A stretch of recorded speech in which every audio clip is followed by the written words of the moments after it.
Neighborhood. This is the place where you're entitled to Brad's opinion. And now for your host, Brad Allard. Well, nice rainy day today. We need it, as always. We got Dan McClendon here. We're going to talk about the police station funding. We're going to talk about, what's going on with certain properties in Burleson. We're going to just have a general chat about what's going on in the city. It seems like things are going as well as can be, relatively smooth. Absolutely, much smoother. Yeah, it is, and we appreciate that a lot. We don't need the drama, and but this police station debate is the current thing. But I like the way it's being handled.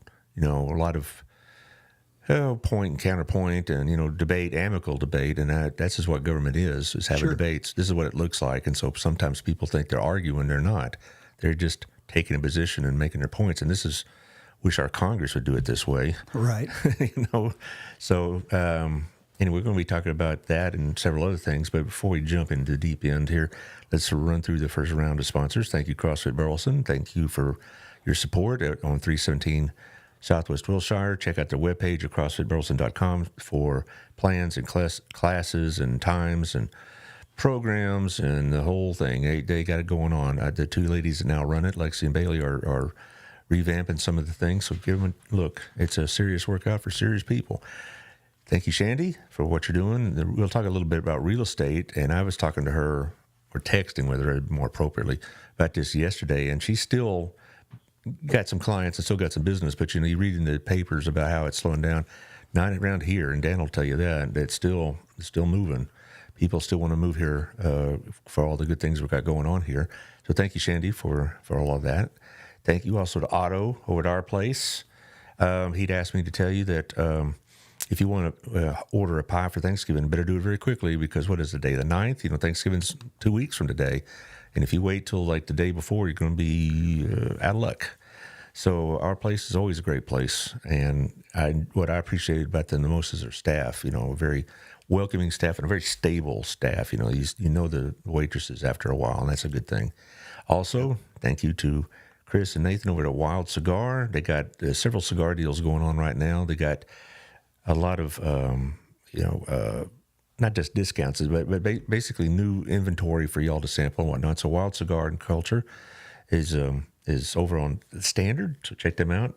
Also, Tiffany has her magazine out, Local Life Magazine. It's always great. It's about small retail and whatnot. I'm still trying to put together a show, by the way. I hate to tag onto you, Tiffany, here, but I'm trying to put together a show on the 20th of this month about small businesses. So if you are interested in that, come on by. Let me know. Just check on my Facebook page or whatever. Let me know. Message in some manner.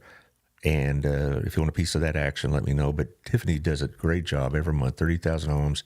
You go into several different businesses, and there's other copies.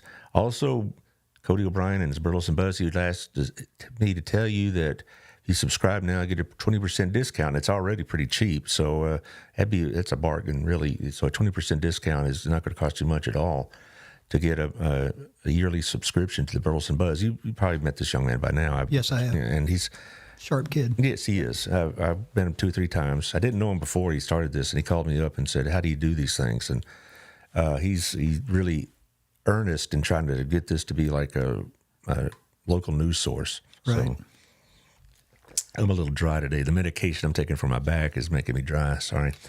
Anyway, so let's just jump right into it. When Larry was on here Tuesday, I took the approach of he wants the higher amount, and most of the council wanted the lower amount, which is still more than what the bond is. But I asked him why the higher amount, and he explained himself very well. And he was also very gracious and in discussing y'all's conversations, made it very clear that this was a very amicable, respectful conversation. And even if some people want to make a big deal out of it, he made it very clear that the difference in opinion is not indicating a difference of support for the police. Of course not. So the approach I'm going to take with you is why not the higher amount?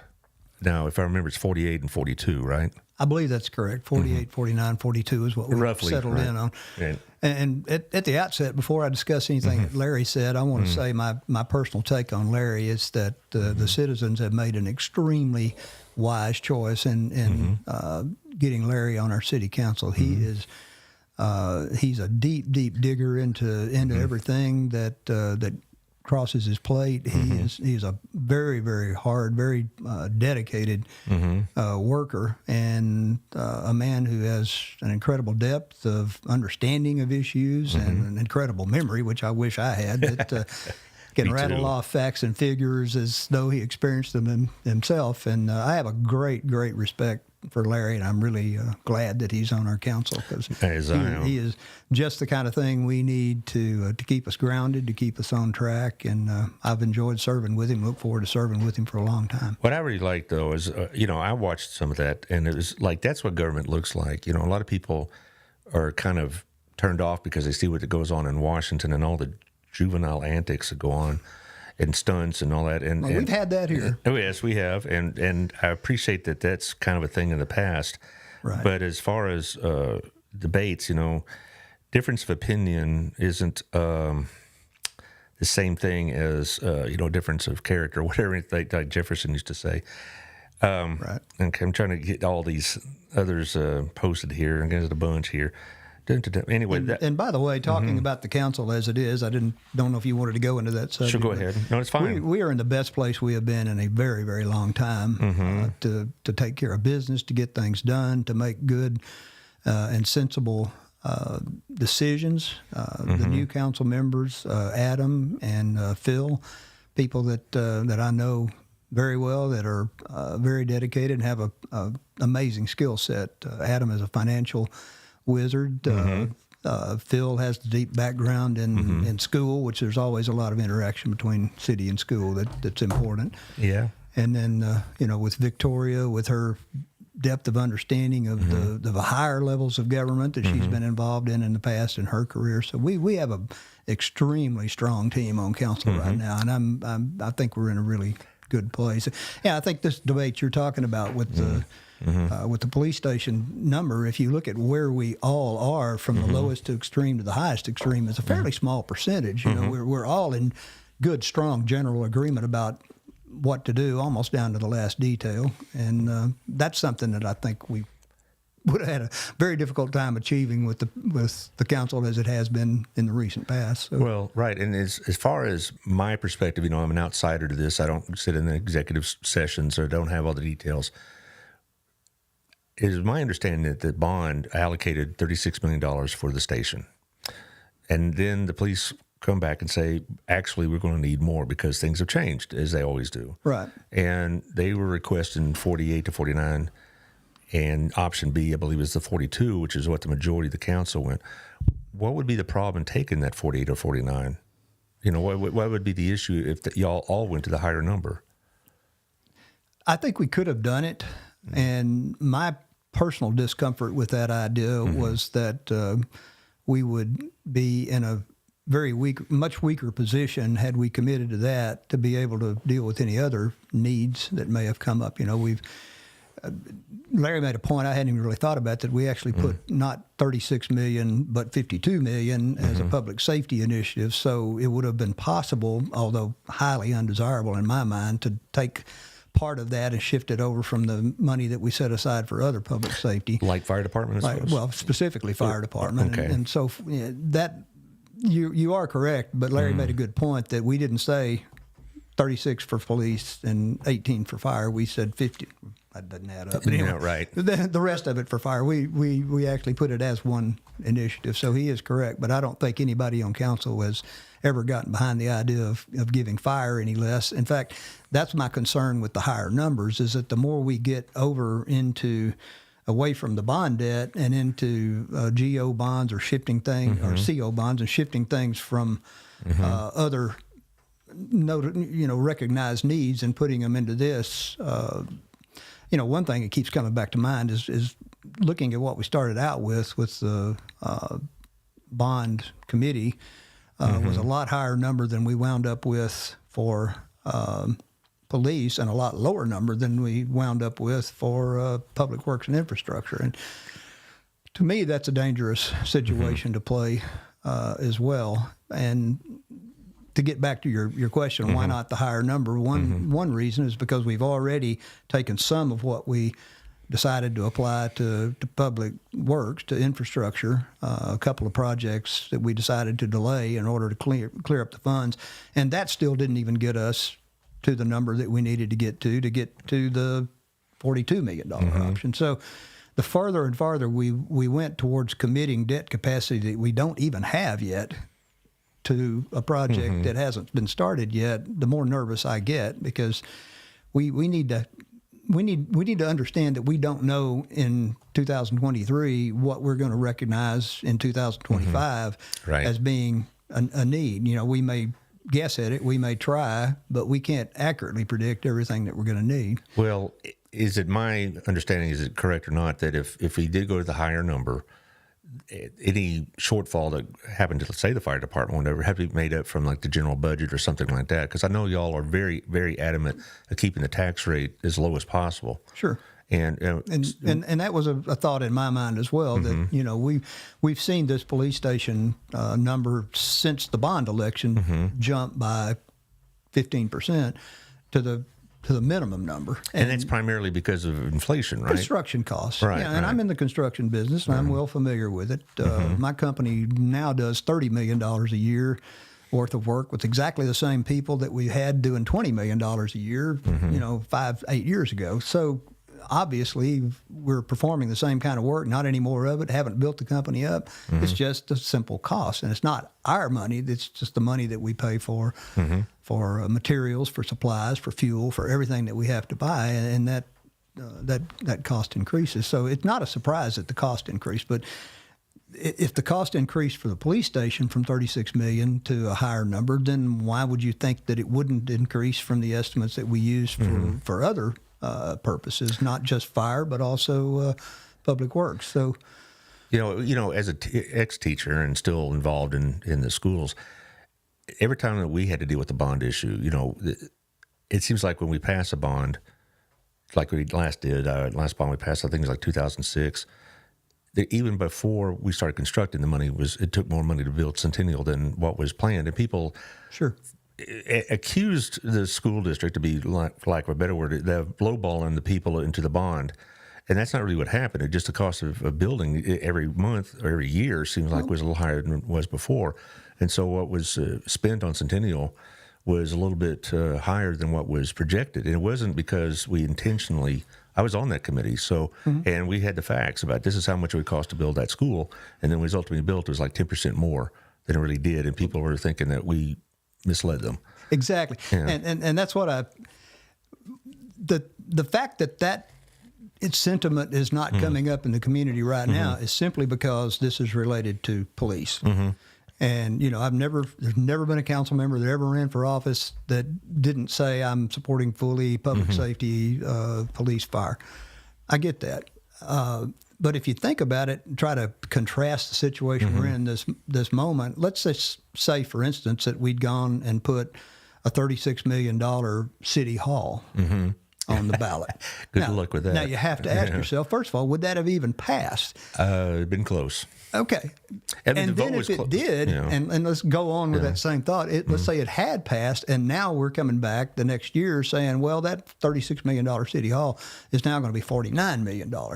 Now, what kind of public reaction is that going to get? They'd be upset that you even had running water and electricity in the building. You know, look at this office. And I don't say this to imply that I don't think police are any more or less important than other functions that the city performs. Right. But I'm trying to keep a perspective on this that's not as politicized. You know, first of all, everybody voted at the end of the day to accommodate the police department's needs for the next 20 years. That means in year 5, year 10, year 15, they're going to have excess space. Well, Mr. Janish, who was an active participant on Tuesday shows, 2 consulting firms both agreed that the BPD needed 62,500 square feet. Okay, I've got the glare on the screen. And the 62,000 square feet sold to the voters who approved it. Would love to see the PD be able to know that they will have room for their needs. This isn't about wants, but needs and what was promised. So how would you respond to Bill's comment? I will respond that in the past I have made decisions simply based on what the police department wanted. And a case in point is some years back when Tom Cowan was the chief of police. Tom came to the city council with the proposal to switch the police cruisers from Dodge Chargers to Tahoes. And he had prepared a very elaborate presentation about how Tahoes cost more money, but they have a little more residual value in the end. The operating expenses are better. They're more attractive. And I started to listen to all this and listen to this great elaboration on it. And I finally just stopped him. I said, Tom, what do the officers want? And he said, they want to drive Tahoes. I said, for God's sake, get them Tahoes. The guys are out there putting their lives on the line some days, and the days they're not putting their lives on the line, they're still doing a very rough, tough, hard-to-perform job. So their wants are very, very important, and that we keep their mindset where we need it to be, that we keep their motivation, their enthusiasm for their job where it needs to be. Their wants are important. To imply that some of this was wants and really unnecessary stuff, I think is kind of an unfair cut at the council or at the police officers themselves. They believe that they need what they need, and so do we.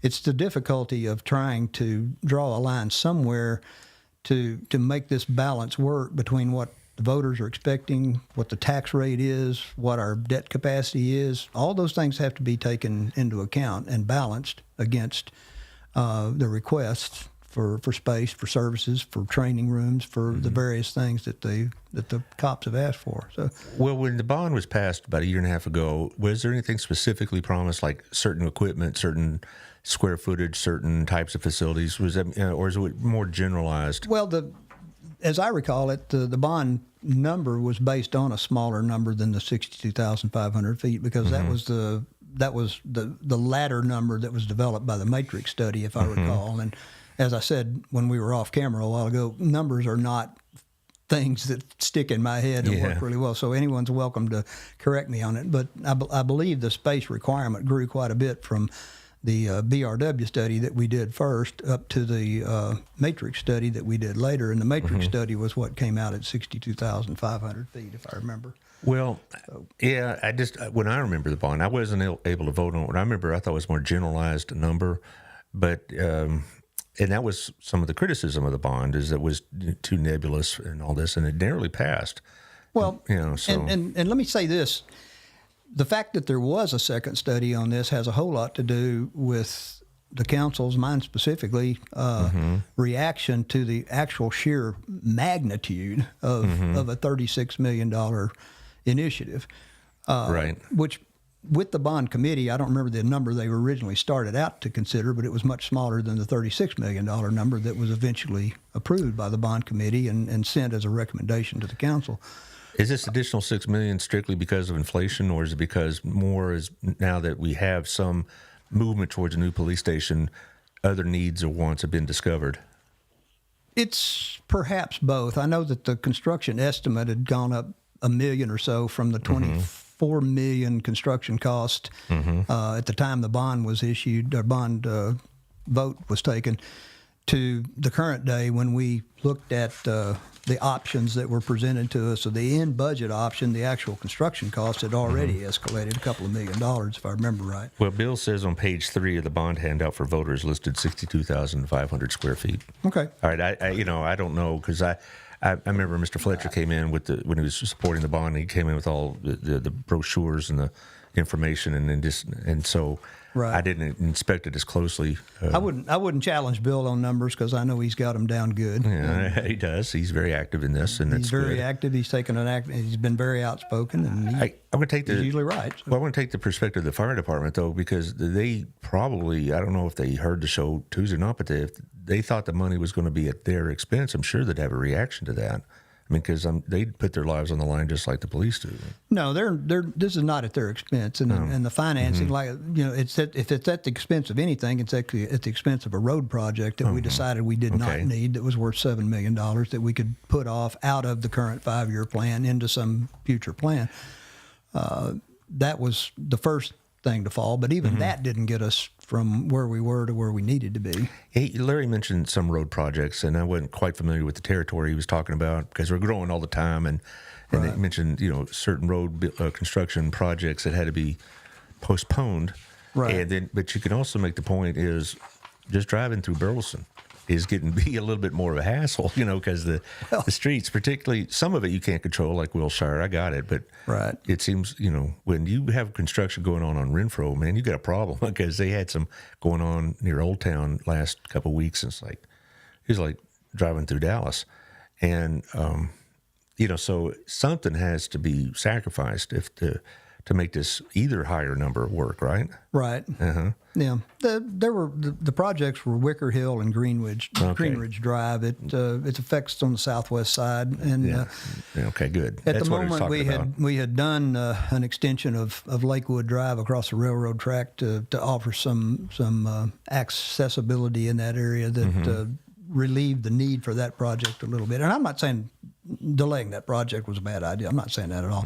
Every bond issue I've ever seen gets modified from the day it's voted on to the final completion. Projects get delayed, money gets swapped to other needs, things occur that you didn't know about at the time. So that's not at all uncommon. And no, the fire department is not going to be given short shrift because the numbers escalated on the police side. Well, that's good because as we grow, the fire department expanded. When I came here, it was a volunteer fire department. Now we have 3 stations, and we need a 4th. Is that where I'm okay? And that's just going to be the problems of growth, which are better than the problems of decline, I would imagine. But still, they are problems. Still a problem. Yeah, right. Sure. But I guess people, when they see police funding, they just, particularly when they read the news or see the news and see all the crap going on, we want to make sure that the guys and the gals that protect us have every possible thing they can have. I just wonder sometimes, is that even feasible to do? Because from my perspective as a teacher, there are a lot of things I would have liked, smaller classes or this or that and the other. But we got what we got because of budgetary concerns. But what's feasible and not feasible is exactly what that debate was about trying to pick among these options so that we could give staff a clear direction of where the council wanted to go. And, we didn't sign a contract to build a building yet. We just set a different budget. And when we get down to the point where we're doing designs and coming up with final plans for this, I know there's going to be other things that are going to have to be considered as to what stays and what goes. So. Well, and on the other side, also, I saw some comments. They were concerned that to make everybody happy, so to speak, you're going to have to raise the tax rates. And a one penny raise in the tax rate was among the things that was put to the council that night to consider. And had we gone with the higher options, that would have been very likely something that needed to happen. And that's, keeping the tax rate where it is something that this council's been, or lowering it, has been something that this council's been pretty set on for the past several years. I believe we have lowered the tax rate 5 out of the last 6 or 4 out of the last 5 years. And we do it. We're able to do that, obviously, because of new property valuations and increases in existing property valuations, which is kind of unfair to the voters if you consider it. If you went to the public and said, look, things have changed, things are more expensive, the fire department needs more, the police needs more, so we're going to add a penny to the taxes, do you think the public would have accepted that? I think so. Well, then why does that not happen that way? Why don't you do it that way? Well, that's a good question. In my mind, I think that maintaining the tax rate at its present level, if we get the anticipated growth that we see coming, we might be able to do that anyhow. But it's still going to take away available funds that would be there for other uses. I'm like I said before, I'm an infrastructure guy, and through some recent discussions that we've had with Eric Oscarson and the guys that are overseeing Public Works, we are trying to analyze and evaluate where we are in the overall road, water, sewer, and drainage in the city. I know one of Mr. Janish's concerns has been improving drainage, and we've talked about some other things. Drainage funds have to come out of the same pocket that road improvements have to come out of the way we are right now. According to information, very preliminary information that we'd received from some studies that our internal people are doing, we are already behind in spending annually what we need to spend to maintain the existing roadways that we have. I'm talking about neighborhood streets, collectors, arterials. And if this trend continues and we don't address these needs early on, we're going to be looking at a ballooning need to do major infrastructure rebuilds at some point in the future. Keeping the tax rate lower or keeping the expenditures, O&M expense, down is going to come at the cost of not being as prepared as I feel like we should be to meet these infrastructure needs. We're looking into the situation more. We're developing more data. We just signed a contract last year with a company that's going to do a comprehensive study of pavement conditions and report back to us what they see our levels of service are, and then we're going to have to look at what expenditures would be in order to maintain that or improve that level of service from where it is going forward. And I think we're all going to be a little bit shocked at what that's going to look like. So looking at it from my particular perspective, when we talk about a tax increase and using that to build a police station, what are we going to do when we find out what the bill is going to be just to keep the potholes fixed? You know, that's another consideration. I know, and it's not as easily politicized as a police matter is. And public sentiment may not be there in the same form that it is for police matters, but it will matter. Well, Bill says, Dan is incredibly knowledgeable and understands infrastructure completely. His place on council is well appreciated. Thank you, Bill, for that thank you, Bill. kind words. You know, we can't do the math here in our heads right now, but a penny extra, you know, how much would that be really? Would it be like hundreds of dollars in the tax bill? I don't know. Maybe for certain landowners if they had a lot of property or whatnot. But, you know, no one likes higher taxes. You know, there's no question about it. I guess my position as a public employee all those years, I kind of saw the other side of it, the needs for it better than if I were, you know, work for a private company or something. But, you know, I think sometimes people misinterpret, you know, all the millions of dollars go around and think that, you know, we got fur-lined toilets and, you know, and gold-plated, eat with gold-plated utensils or whatever, you know, nothing kind of like that. It's nothing like that at all. I mean, you know, but it is still just, it's a shock how much things have gone up in expense, and people get that sticker shock, as they call it, when they see these things. And that was what came back to me. I had to go back and look and see, you know, what do we consider a big expense nowadays? And this is where my thoughts were running when the bond issue came about. You know, we looked at what we spent on the brick, for instance. Big, very elaborate structure, a lot of land, parking, and all this, $17 million. That's a big number. Right. But it's not $36 million. Yeah. It's, you know, Chisholm Hall Fields, the entire sports complex, I'll grant you, it was a few years ago, $13 million. And that was a lot of money then. Fire Station 16 was $6 million. You couldn't do that again, could you? Well, that's kind of my point. So, you know, yes, we've had increases in cost, but we're getting ready to spend a huge amount of money. And my thought at the time was that we need to take a really close look before we commit the citizens to that kind of an expenditure, which was the reason why I asked for the second matrix study. It was intended, in my mind, to not be just another review of how many square feet of space we needed in the existing facility, but to look at, okay, how are we going to police this community going forward? You know, we're getting ready to see, you know, down the road in the next decade or two, we're going to see a big change in how Burleson is situated on the map. You know, the Chisholm Trail Parkway is the catalyst for vast amounts of development on the west side in undeveloped and underdeveloped property.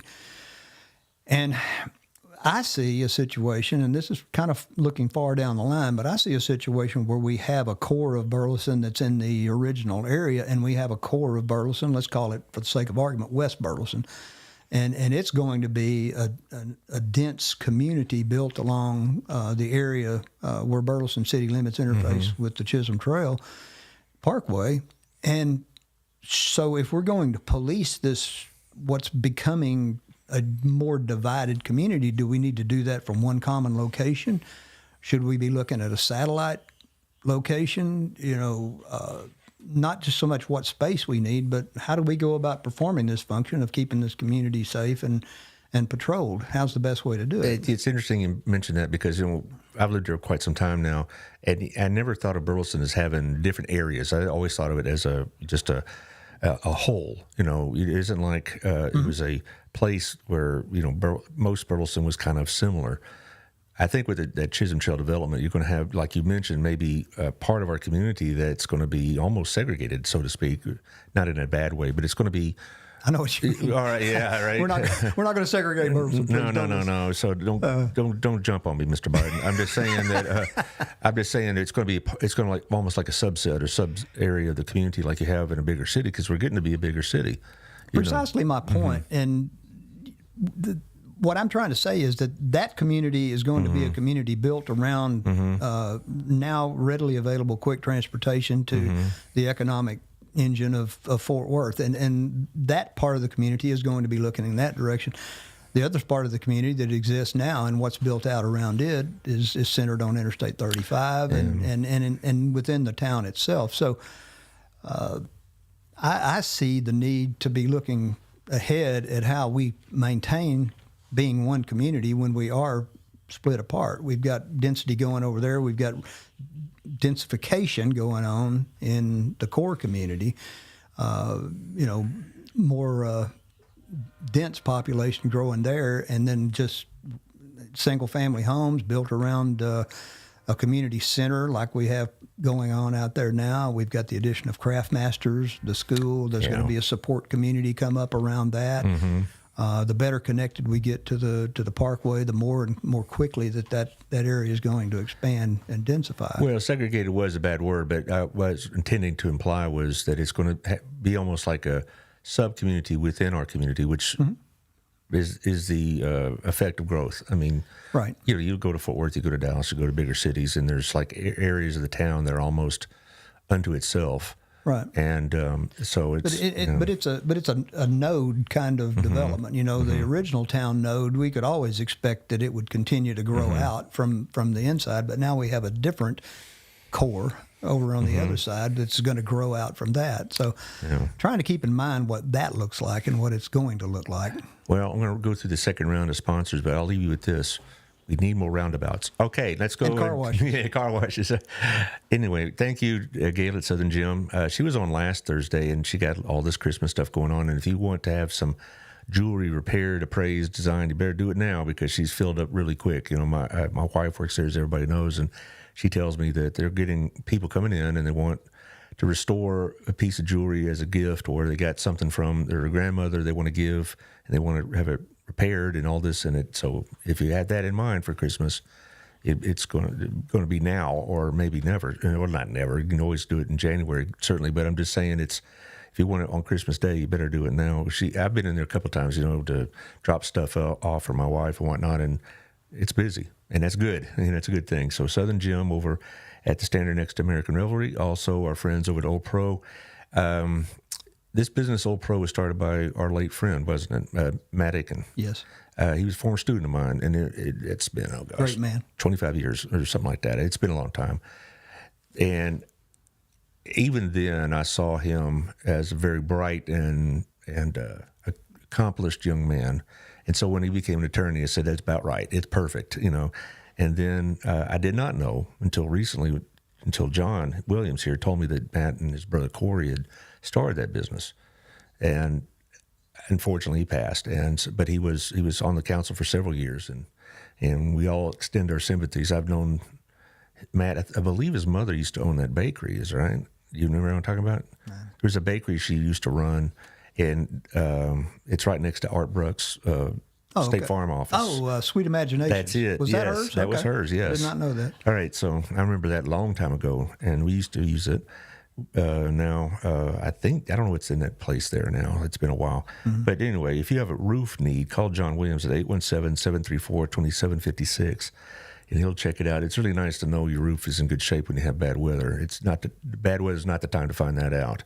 Right. So have him come check it out, and he'll tell you the truth about it. He won't try to upsell you or make it sound like you're about impending disaster. So, Also, thank you to Sammy Campbell and Candy Gow. They started a new company, Camco, for mortgage brokers. They were on the show about, what was it, the 24th of October, I believe, and they were talking about the interest rates. And that's another thing I was going to bring up is, interest rates are going to be higher, and they're not going down anytime soon.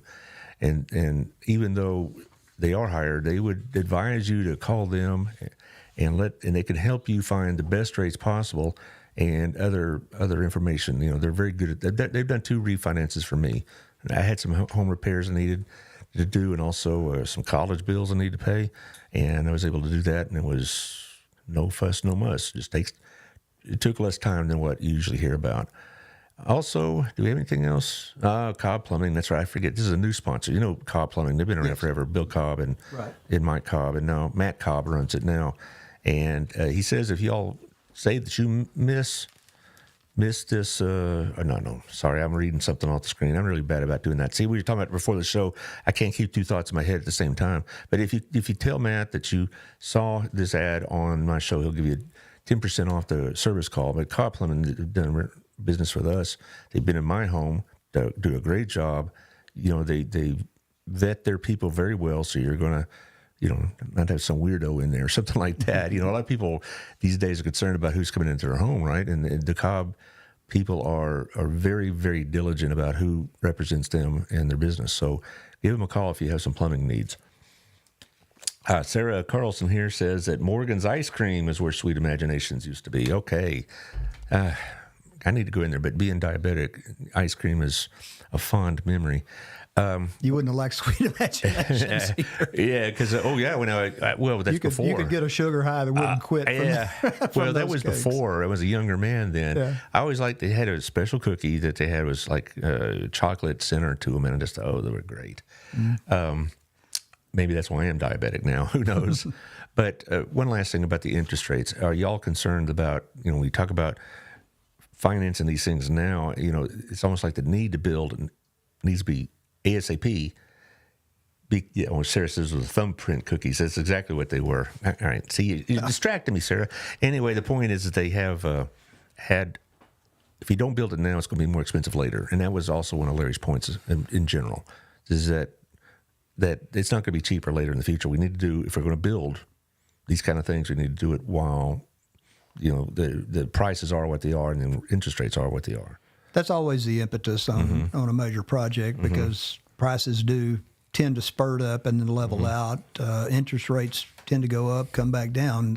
One good thing about bonds is that they can be refinanced, as Larry pointed out in his interview. That's right. He did say that. There is an impact at the present time, and perhaps that will continue. I think Federal Reserve policy has us hopefully stabilized for now and perhaps going down. That's a good hope, but I don't know. You never know what's going to happen. Some foreign event could cause our economy to hit the skids. I say economic forecasts like weather forecasts. Why waste your time? But I have seen personally times when I wanted to borrow money to buy land and just flat couldn't get a bank to loan it to me because the interest rate that they would need to charge was so high that went above the limit set by Texas usury laws. And at 12% on a long-term mortgage, that's a lot of interest expense to bear. So right. There have been worse times than these. Yeah, I remember back in the late 70s, early 80s, I was just in high school and college, but 20%, and all this. I remember, and then Reagan comes in. Thank you, Mr. Reagan. That's one of my favorites. And thank you. But I know that the solution to that problem back in the early 80s was painful. It was, the Volcker and the Fed crashed down hard on lending and all this. It was really tough to get out of it. We're not going to get out of this situation without pain. That's all there is to it. Right. But let's change gears a bit. One of the most, or two of the most anticipated areas of development that they're both on Renfro. Well, no, one's on Renfro, one's on Wilshire. That's right. Do it right. The one on Renfro, the old church that we had Hill College at. Is there any movement on that or any talk or what's coming, or is that still just speculation? No, there at one time was a plan that came to the city council. It was results of an RFP that had gone out. And an RFP for those? I don't know. For the redevelopment of that plot of land. And it came up got at the end of 2021, I think, that a developer from Fort Worth came to us with a proposal for a development that was mixed use, some office, some retail, some restaurant. No, the council did put their foot down and say absolutely no residential, no high density, because some of the previous things we looked at showed, Is that even big enough for high density residents? I mean, there's not really enough parking for that. Not really, no. Yeah. And that was one of the reasons why the council said no, not there. We do need high density. We do need it in Old Town, but not there. Well, I don't see it large enough to support that, frankly. It wasn't, and that's one of the reasons why we turned it down. Plus, we'd been through the same kind of episode in the Ellison Street development, where the original proposal from that developer had us going 4 stories high with high-end apartments on the top, above, overlooking the plaza. And, okay, the Ellison Street project specifically. That's the one that's being built. I see. Adjacent to the plaza. You're talking about where Himes and Razuz are. Where Himes and Razuz. One of the original concepts for that showed that being 4 stories high with apartments. What would be the problem with that? I mean, I don't know what the difference. I'd like to have some type of residence near Old Town, because I think it would help Old Town quite a bit to have that kind of foot traffic. But that, as far as I understand, the new development that's about to open up at Himes and Razuz is already open. I believe the city's leasing some space from that. Yes, they are. Yeah, okay. And we're going to use that to, we're going to shift some of the workforce from City Hall over there. We're going to close the building that I know Larry made reference to across from the Baptist Church on Johnson, that was what we call the old police station. It's been old everything at one point in time or another. That building will go down. There will be pads created there. Hopefully we'll find a developer with a plan to put something really attractive down there. Can I make a request? Save those trees. Those trees, Okay. That's my request. I mean, I'm not a tree hugger, but that'd be a shame to lose trees of that quality. Live oaks, if I remember. Yeah, right. Very, And very good trees. Yeah, and make a very attractive place. So that's my request as a citizen. But any developer needs to kind of make sure that those trees are taken care of. But anyway, I remember many years ago there was a idea about putting some lofts near downtown. It'd be not very far from where that new steakhouse is coming out, that Station 330. 330. Yeah. And it would be generally in that area. And I guess that just never took off. But, now you got Main, that depot in Main, and I guess that helps. But I know, see if there's a parking issues. Taylor's taking a look at those apartments on Main Street. What do they look like to you? Depot on Main. Yeah. They're nice. They're nice, yeah. Yeah. Are they affordable? I mean, is anything affordable? I got you. Yeah, that's one of my point is. Be careful with affordable housing. There's no subsidized housing. It's all market rate. Yeah, right, and that's the issue. But as far as that spot on Renfro, that's much too small for any kind of residence. But I was hoping, and Victoria and I talked about this about a month ago. She's hoping same thing. Mixed use, maybe a restaurant, maybe a couple retail outlets, and then we even kicked around the idea of a pickleball place. There's on that location, something like that. But just anything, and I'm saying kicked around, meaning it's just discussion. But that's prime property. That should be in a private development, so we can get the tax money for it. Because I remember your former mayor Ken Cheddar would always say, "There's too many churches on Renfro and Wilshire, because they're tax exempt." So now that the old Church of Christ has moved to their new location and we got restaurants there, and now that this city property is going to hopefully go to private hands, we get more tax revenue from it. I don't really have it in my head what I'd like to see is specifically what kind of restaurant or whatnot, but I think a mixed use similar that integrates with Old Town would be a really good thing. Sure. And that was our goal. That was the project came to us for discussion, and the ask on behalf of the developers was kind of high. A couple of the council members really had a problem with that number, even though Alex does a very careful job of showing the rate of return on any proposed project that the city contributes in the way of waived taxes or future refunds of sales taxes or whatever. There's always a time period to pay out. Sometimes it's fairly short. Sometimes, like in the case of Alley Cats, it's a really long time. We had to almost consider that. Well, we did consider that like a park. That right. we're going to have to put money in it. We'll eventually get back, but it's going to be a long way down the road. You're going to make money off that. Also, Ronnie, on one of his earlier shows, I'm doing this from memory, talked about the possibility or the thought maybe close that street between City Market and that property and use that for additional parking and things like that.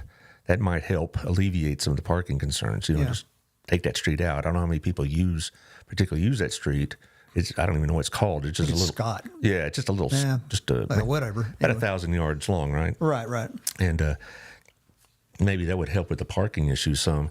I really do like seeing all these new businesses, new restaurants, whatever, because I've talked with Alex and others about back in the olden days, if you want anything like that, you had to go to Fort Worth. And now you don't have to. And as far as like what we need, whatnot, that's probably what I'll talk about with Alex on Monday, And I've asked Alex, are you worried about too many hamburger joints or whatever? He says, that's not my problem. If they think they can make money, then here you come over here. Well, and if there's a demand for them, then sure. And if they don't survive, well, somebody else will take their place. Because he tells me that we get a lot of looks. Alex is very discreet about who and what, but in general terms, he'll tell you we get a lot of attention from new businesses. Right. And speaking of other property, the one on Wilshire, the old China King, Jose's, as we old timers remember, that's going to be a valuable piece. And I brought this up before the show as another nature lover, I guess. That ditch that's right beside it, I don't know who would be responsible for it. Would it be, Public Works or the parks or whatever? But if that ditch could be made more attractive, I think you'll probably get a better buyer, and they could integrate that into their whatever property. If they have a restaurant with overlooking over a nice ditch or whatever. But because I remember on the other side of Johnson, that's the same ditch, right? Y'all did that for that park, for Warren Park, and it looks a lot nicer. Because when I was younger and take my kids there, I was always worried about getting tetanus from those playground toys and all this. But it's much, much nicer. And I think if you could complete that it would make it a much more valuable property for the city. I don't disagree with that. It would just make it look better in general. There is a development plan that's been approved, and really, perhaps somebody that's watching the show can dig into it and bring it back up. But we convened about it in council some time back, and there were 4 businesses, if I recall, to go in there. 3 of them have already been chosen. Can you tell us who? I could if I could remember. Okay. It was discussed in open session. Okay, so Alex will tell us. Somebody will. Alex, if you're listening or will listen later, I'm going to be asking that question. Since it's open council, he can talk about it. But the demo that's going on is being done by the private owner. That's not the city doing that. So. It's interesting, though, because you live here long enough, you get used to certain visuals of the city. And now you drive down and you don't see that church, that old Methodist church that I taught in. It's a lot different there. Yeah, it's like I joined that church in 1982. Yeah, well, and I taught there starting in 2003, and I'm surely not complaining about the new facility we have at the old high school as we remember it, and now the early college program. It's very, very nice, but it's still, you drive down and wait, didn't that used to be? And, it's like for a long time you drive by and say, where's Dairy Twin? I don't remember, now it's Enterprise, right? Right. It's just whatnot. Okay, I'm going to have to read this off the phone because my eyes are not that good anymore. That's because Sarah Carlson says a Shipley's Donuts and a coffee place, then 2 others. We got a lot of coffee places. That's good. I mean, if you like coffee, Taylor is a coffee expert. I haven't had enough today. Yeah, I know, but you know how some people are expert in wine or whatever. He's our coffee guru here. Also, Bill says there's going to be a dental office there too. That's nice. That's great. And I think they have one spot that hadn't been committed, but perhaps that's happened since then. So. Well, as far as needs, from my perspective, do we have enough professional office space? Do we have enough of that? I don't know if we do or not, because I know we have a lot of retail coming in, but I don't know about office space, and Alex can answer that too. But that's a question I'd put to Alex to determine what the market is. At the time we were considering the Ellison project, it was predicted that much office space would probably not be in demand for some time, which kind of led to the city deciding to take that. I know some of the residents. I don't know if regret's the word, but they miss some of the landmarks, and I understand that. See, but I grew up in a town that basically came out of nowhere. I grew up in Plano back in the 70s, and when I moved there, it was like 15,000. And 6 years later, when I graduated high school, it was nearly 100,000. And so I'm used to this kind of change. And when I go visit, I went this past weekend to visit friends in Plano, and it's like, outside of a couple of things, I didn't recognize it. I didn't really feel sad about it because that was what I was brought up, was all this rapid change. But a lot of people, it's like, they have memories of it. And I understand, but that also is the nature of things. As long as I've been on council, I have been aware of and worked towards solving the issue of what Wilshire looks like to people passing through the community. And when we have projects that have come along recently, we now have the new project going in at the corner of Summercrest and Wilshire, taking down the old whatever that thing was on the corner. Gladmart is what it's called, and then the Sonic that used to be a Sonic, then became a nursery, and then the dental office next door is that is redeveloping right down the street from that. You have Cane's and Chipotle and all in that cluster there, and now we're talking about the China Kings. This is really very gratifying to me because the Wilshire corridor has become somewhat blighted in some parts of it, and it's. That needs to change. It needs to improve, and that's kind of always been a theme of mine, and that is basically taking down stuff that's old but not historic. Right. Well, I'm nostalgic. We have very few historic structures in Burleson, and one of them being the old Nola Dunn Gymnasium, which becomes a sore topic for discussion at various times. I'd hate to see that go down myself. I would too, but then on the other hand, staying in the condition that it's in is not really sustainable either. Right, but I just remember taking my boy when he was young. They played basketball on Saturday at the Upward basketball and all that business, and I, as a historian and as such, history teacher, I like old buildings. I like nostalgic buildings, but there's a difference between nostalgic and they needs to be either renovated or moved on. And I agree with you about Wilshire, because when I first moved here, there wasn't much. Right. But I wasn't looking for a lot. But a lot of people now are. And they'll tell you, by the way, Shandy will tell you that the two things they look for first is police and schools, or not in that order necessarily. Right. But they also want to live in a town that's aesthetically pleasing, so to speak. They want to live in a town that looks new, looks like it's kept up, looks like, it's vibrant, and that's what's been happening. Sure. And, we're in a perfect position, according to Shandy, for that to happen, since we're not very far from downtown Fort Worth or off the highway. We have a good reputation for schools and police and fire and all the rest. That's why, even if the market is slow elsewhere, it's not here. But there's other things I miss, but I don't. I know that they can't last forever. When I moved here, China Doll was a place I take my kids a lot. Now I don't know what it is now. Yeah. We'd shop at the Winn-Dixie maybe, or at the Bransom's, and this.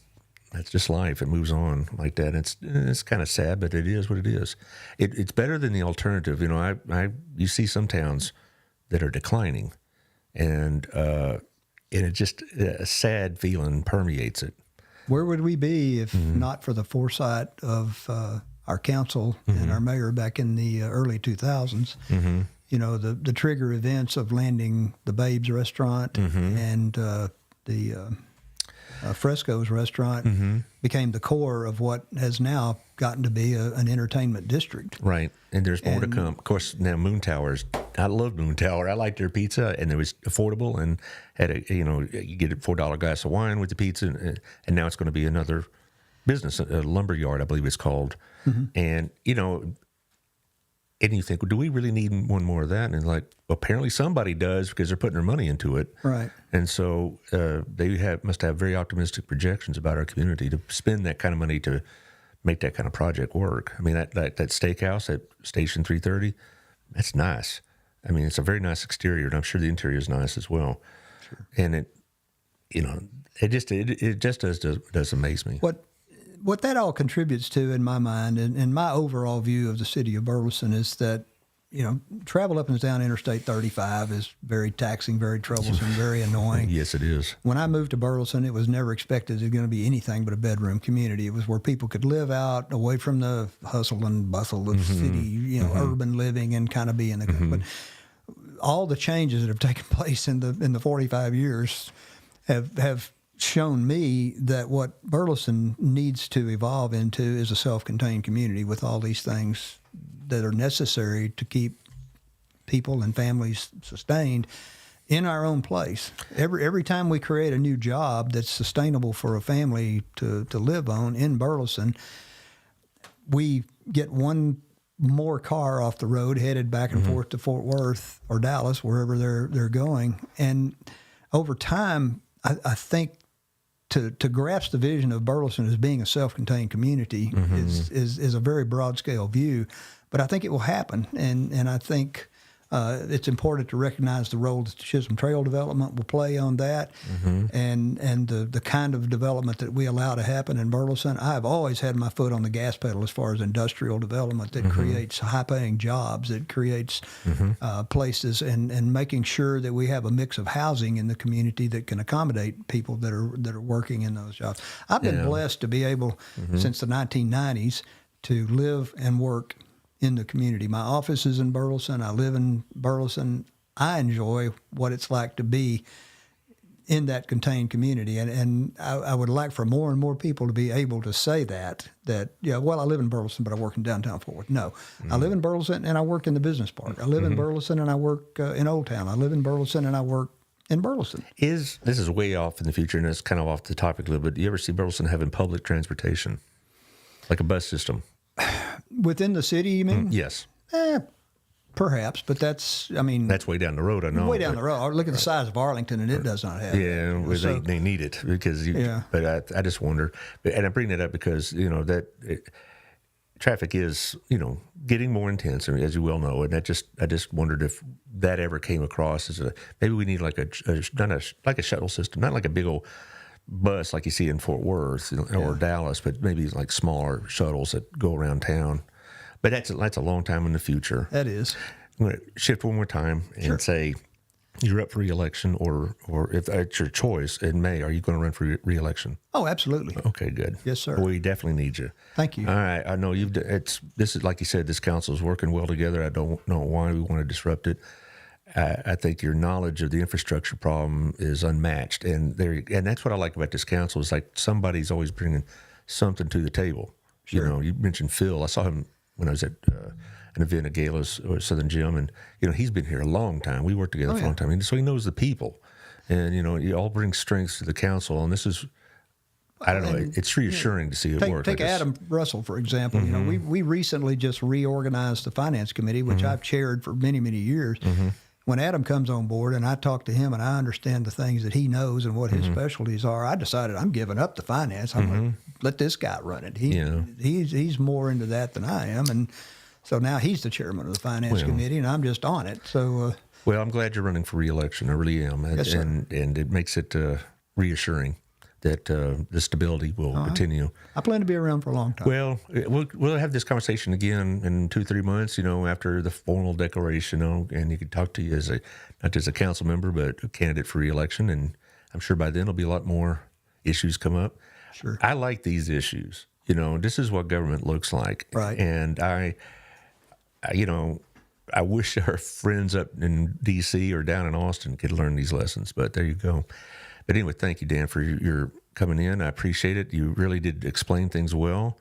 Jackie Jones says that she's glad that you're running again. Well, good. Thank you. And so it is reassuring. And I wish you the very best in the campaign in May, if you even have one. I would, frankly, everybody who runs against you better be prepared, because you got your, you got the information, you got the experience, you got the knowledge. I said one time many years back that unopposed is the sweetest word. Oh, yes. In English. Well, it is. Nobody likes campaigning. I hate it. I know. It's terrible. And it is. And I have a feeling this May is not going to be nearly as acrimonious as some of our elections in the past. I think a lot of that is, I think we're done with a lot of that. I really do. I hope so. All right. And thank you, Dan, for all you've done. Thank you, Taylor. Always. Monday, Alex Phillips will be here. Tuesday, we're going to be on a little later to accommodate Victoria. We'll be on at 2 o'clock in the afternoon. And then Thursday, I'm talking to Seth Hickman of the early college program at BISD. So I've got a pretty good week coming up, and we'll see y'all then. Excellent.